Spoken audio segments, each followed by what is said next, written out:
be talking a bit more about content at the next session, visuals and video. So the other point I want to talk about is cleaning up your home feed. So doing a bit of a declutter. So when I'm feeling overwhelmed or I've got time on my hands, I declutter. Right now I'm decluttering my whole office, rearranging. I've moved my husband. I've made him a little cubby, moved him out of my way, made a cubby for me, decluttering the whole house. And I think a lot of people are doing that right now. But on LinkedIn, it's a nice way to clean up your home feed and make it more relevant to you. So what I mean by that is, as you scroll down the home feed, you're going to see things based on the algorithm, the stuff that LinkedIn thinks you want to see. And you might actually not want to see it. And it changes all the time. So for instance, this one here, if you can see it, is an update from a company that I'm not following because the follow button's here. But I'm seeing it because Katrina, who's one of our attendees, actually commented on it. So LinkedIn is thinking that I might be interested in this content because someone I know is commenting. So, that's all good.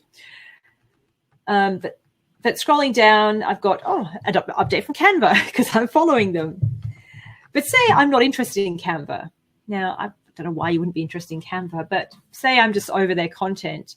If you click the 3 dots to the top right here, you can then unfollow them. The menu will pop up and, click it one more time.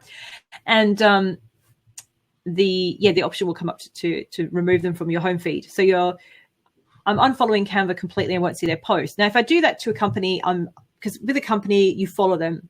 That's the only option you've got. With people, you can connect to them and follow them.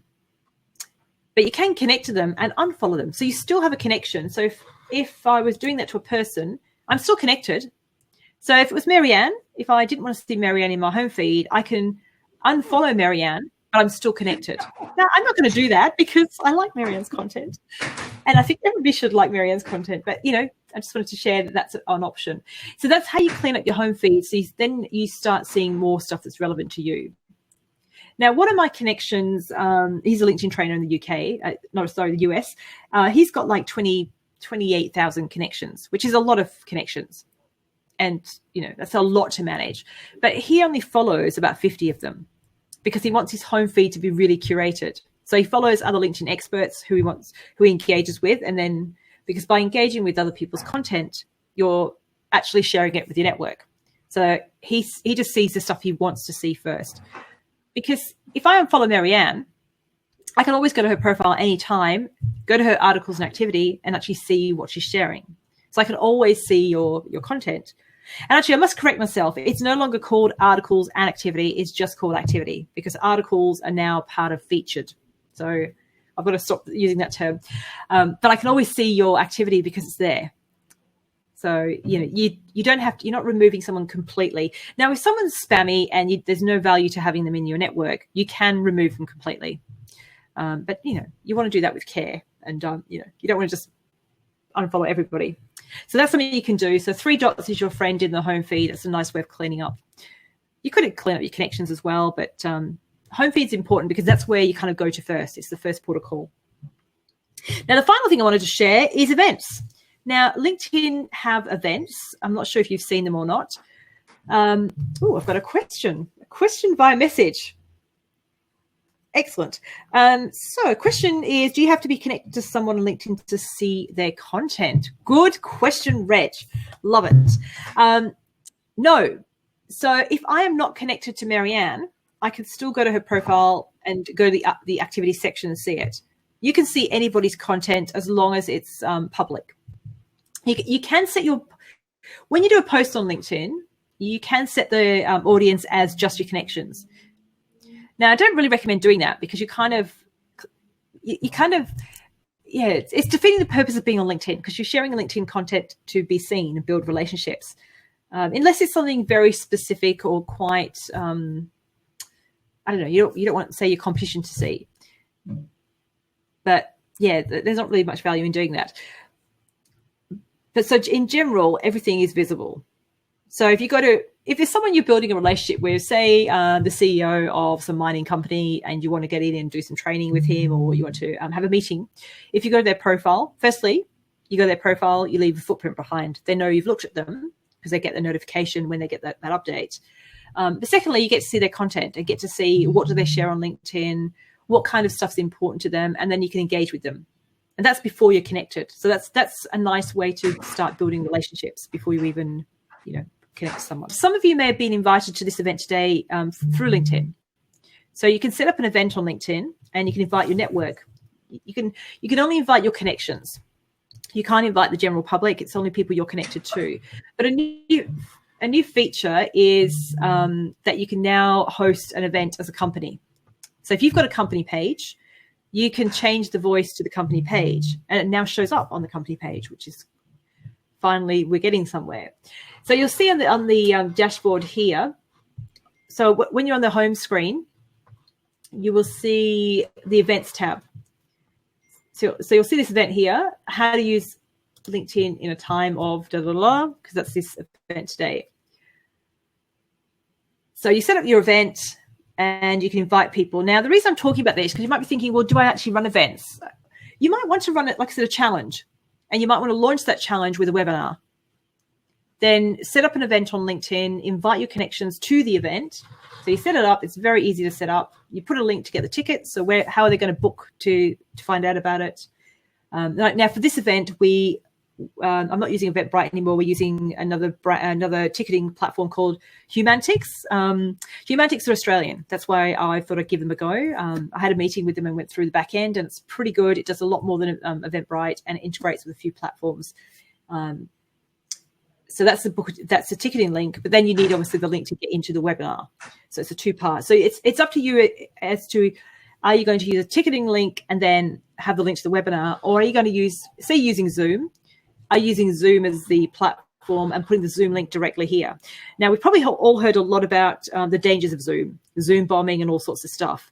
If you set up a Zoom meeting and you put the link public, like on your LinkedIn event, then anybody can join the event, including dodgy people. Now, unfortunately, dodgy people exist on any platform, and they could be on LinkedIn. You just never know. So just be aware that if you do share the direct Zoom link here, you're opening up the meeting to anybody. Now, the workaround for Zoom, I mean, this is slightly off topic, but make sure you understand the back end of Zoom, privacy settings and all that sort of stuff.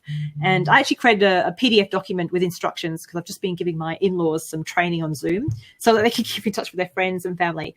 So if you want a copy of that, I'm very happy to share it, because I thought, well, if I'm creating it for them, and now I've added a business section as well. Interesting, like I said, I use Zoom a lot, and I'm now trying this platform that's a little bit challenging, and in some ways I'm thinking we should have stuck with Zoom, because it would have been less glitchy. Oh, well. We are the leaders, Jo. We are trying new things, and we're paving the way for the Totally. So thank you to all those who are with us today and are going, what are they doing here? And please stick with us. Yes, because it's this platform's got great potential, and it does a lot more than Zoom, and it's got a lot more flexibility when it works, clearly. So don't discount events on LinkedIn. They are sort of a hidden feature. They're not up front. To get to events, you go to this panel here, click the plus, set up your event, put the link in the information, invite people, because it's not sort of there. People aren't going to find it easily if you don't invite people. So you can do a post about it. So that's what this is here. And you can post in the event as well. And then it will show up in your company page as well. So, there are some benefits. So think about how you can use events for your business without running a physical event. Think about what you can do virtually. And like I said, it could be a launch. It could be a launch of something, a launch of your challenge, a launch of a product. Awesome. But a couple of things I just wanted to share. Make sure you're following us on LinkedIn. So we have a company page, LinkedIn Local Perth. Make sure you are following us. Make sure that you're following our hashtag. So hashtags have a place on LinkedIn. So if you type in the search bar, hashtag LinkedIn Local Perth, I did that earlier, you can follow the hashtag, and you can find content where people who attend our events are talking about the event and get a feel for what it's about. And we've also got a LinkedIn group that you probably don't even know about, because it's quite new.